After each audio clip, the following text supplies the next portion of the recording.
Hey guys, welcome back to your own academy that is A to Z chemistry. स्वागत है आप सभी का मेरे इस प्लेटफॉर्म पे, ना मेरे अकेले बल्कि आपके प्लेटफॉर्म पे जिसका नाम है A to Z केमिस्ट्री। तो गाइस, हमने क्लास 12th का सिलेबस शुरू कर रखा था। आप ये सोच रहे होगे मैडम आज ये बॉल क्यों लेके आई है, खेलने के इरादे से आई है क्या?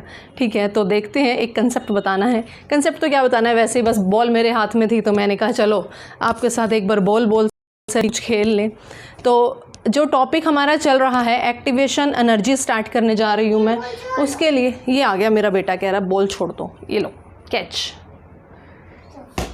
बॉल दे दी मैंने। ठीक है, तो देखते हैं, काम स्टार्ट करते हैं। Threshold frequency. थ्रेशोल्ड फ्रीक्वेंसी क्या है? थ्रेशोल्ड फ्रीक्वेंसी के अंदर आपने एक रिएक्शन, कहते हैं कोई भी केमिकल रिएक्शन, इसके अंदर जो रिएक्टेंट मॉलिक्यूल्स हैं, these are reactant molecules A + B C + D। आपने क्या करना है, these reactant molecules are big spherical balls. Imagine करना है, इसको इमेजिन करना है कि ये जैसे रिएक्टेंट मॉलिक्यूल्स है ना, ये इस बॉल की तरह बिग स्फेरिकल बॉल्स हैं, बड़ी बड़ी बॉल्स हैं। और जब ये आपस में टकराएंगी तो जो इनका कोलिजन होगा वो कैसा हो सकता है? अच्छा हो सकता है, इफेक्टिव हो सकता है।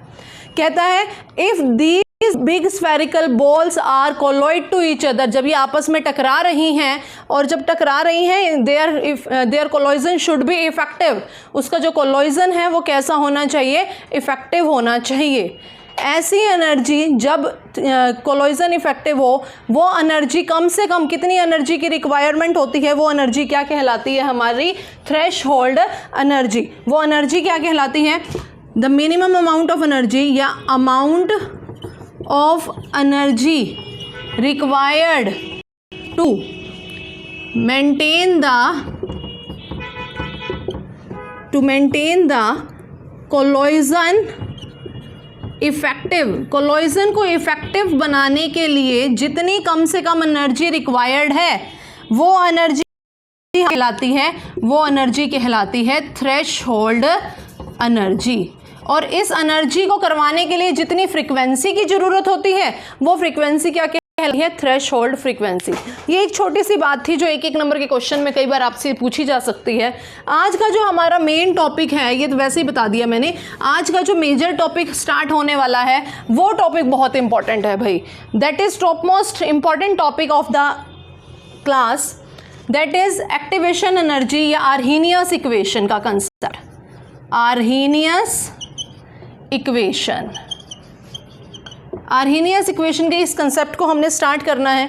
आर्हीनियस नाम के एक साइंटिस्ट थे, उन्होंने एक इक्वेशन दी थी। उनके हिसाब से वो क्या बताना चाहते थे, देखो क्या है ये टॉपिक। कहते हैं कोई भी केमिकल रिएक्शन है, A + B goes to C + D।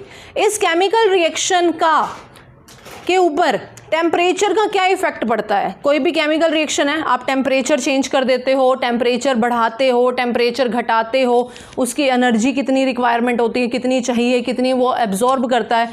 कहता है टेम्परेचर का कितना इफेक्ट पड़ता है किसी भी केमिकल रिएक्शन के ऊपर। ठीक है, तो हमने कहा एक साइंटिस्ट थे जिनका नाम था आर्हीनियस। आर्हीनियस नाम के साइंटिस्ट ने एक इक्वेशन दी थी जिसे कहते हैं एक्टिवेशन एनर्जी की इक्वेशन। इन्होंने सबसे पहले एक इक्वेशन दी जो था K = A (-EA/RT। सबसे पहले ये इक्वेशन दी गई थी जिसे क्या कहते हैं? Arrhenius equation. आर्हीनियस इक्वेशन, इसके अंदर ये K क्या है? ये K है रेट का कांस्टेंट। यूहान प्लीज कीप क्वाइट। रेट का कांस्टेंट। एंड A क्या है? आर्हीनियस एनर्जी का कांस्टेंट, या इसको फ्रीक्वेंसी फैक्टर भी कहा जाता है। Frequency factor. अच्छा जी, यहाँ से आपसे कोई पूछा जा सकता है व्हाट इज़ फ्रीक्वेंसी फैक्टर, तो ध्यान रखिएगा ये इक्वेशन लिख दो और उसमें लिख दो आप एक फ्रीक्वेंसी फैक्टर क्या होता है। EA क्या है? EA इज़ आर्हीनियस इक्वेशन का यहाँ पे एक्टिवेशन एनर्जी।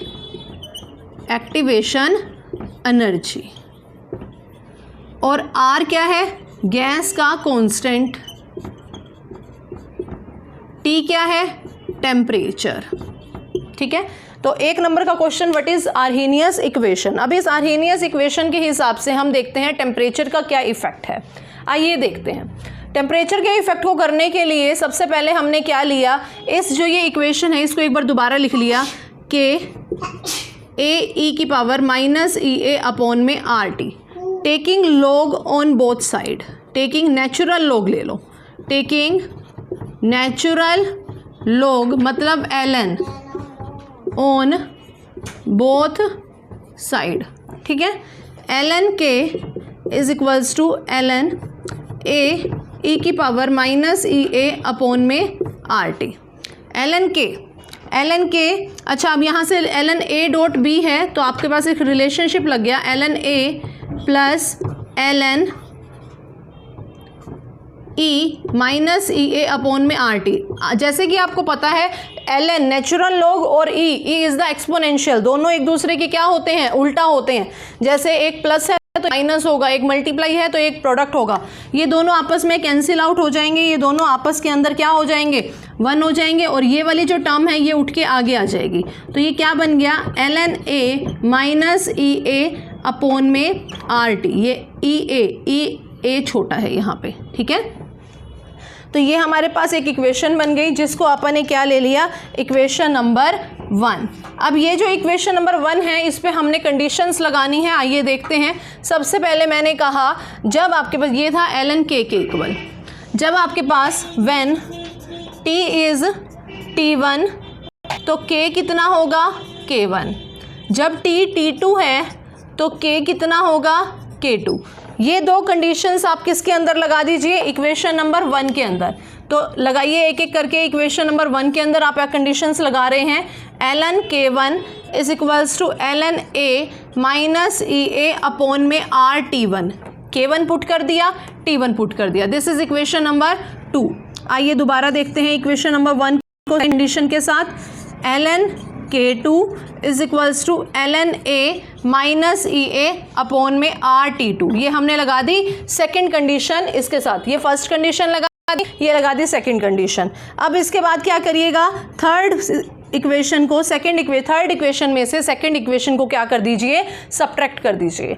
तो आइए देखते हैं इसके आगे, फटाफट से एक बार इसको देखते चलिए। इसके आगे क्या हुआ, इसके आगे यहाँ पे जब आप इसको इसमें से सब्ट्रैक्ट कर दोगे तो क्या हो जाएगा, ln k2 minus ln k1 is equals to, ठीक है बेटा ले लेती हूँ, रख दो आप जो, ln k2 minus ln k1 is equals to, इसमें से इसको माइनस दिए ln a minus E A upon में R t2 minus ln a plus E A upon में आर t1। अब देखिए जरा फटाफट ध्यान से देखिए, बड़े ध्यान से, यहाँ से ln a और ln a क्या हो गया, कैंसिल आउट हो गया।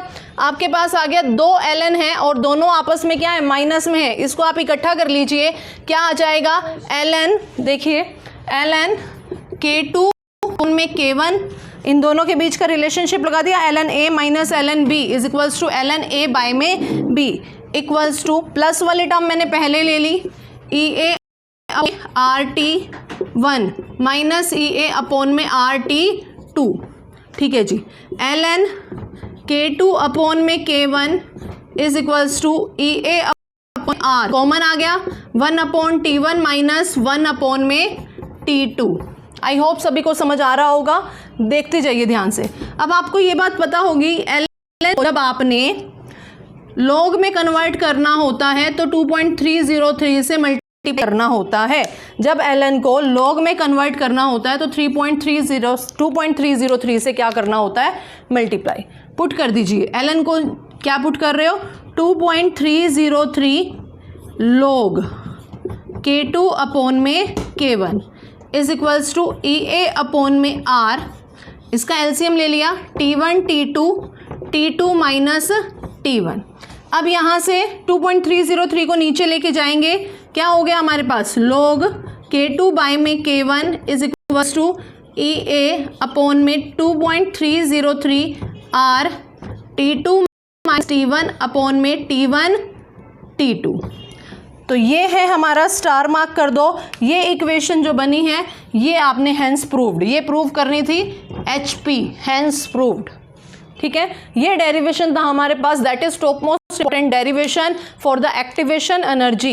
एक्टिवेशन एनर्जी आर्हेनियस इक्वेशन के लिए ये डेरिवेशन बन जाता है जिसको प्रूव करना पूछा जा सकता है। आई होप आप सभी को समझ में आया होगा। तो इस छोटी सी क्लास के साथ आज का टॉपिक यहीं पे ख़त्म करते हैं और ये चैप्टर का जो मेन पार्ट्स थे वो मैंने सारे लगभग करवा दिए हैं। फिर भी किसी को कोई डाउट हो, कोई टॉपिक हो, कोई भी प्रॉब्लम हो, you can comment in the comment box. Comment box के अंदर आप कमेंट करिएगा, वीडियो को लाइक करिएगा, चैनल को सब्सक्राइब करिएगा, जितना हो सके वायरल कर दो, जितना हो सके शेयर कर दो, क्योंकि सबका भला होना चाहिए। यही थ्योरी के साथ आज की क्लास को ख़त्म करते हैं। Okay, bye bye, take care.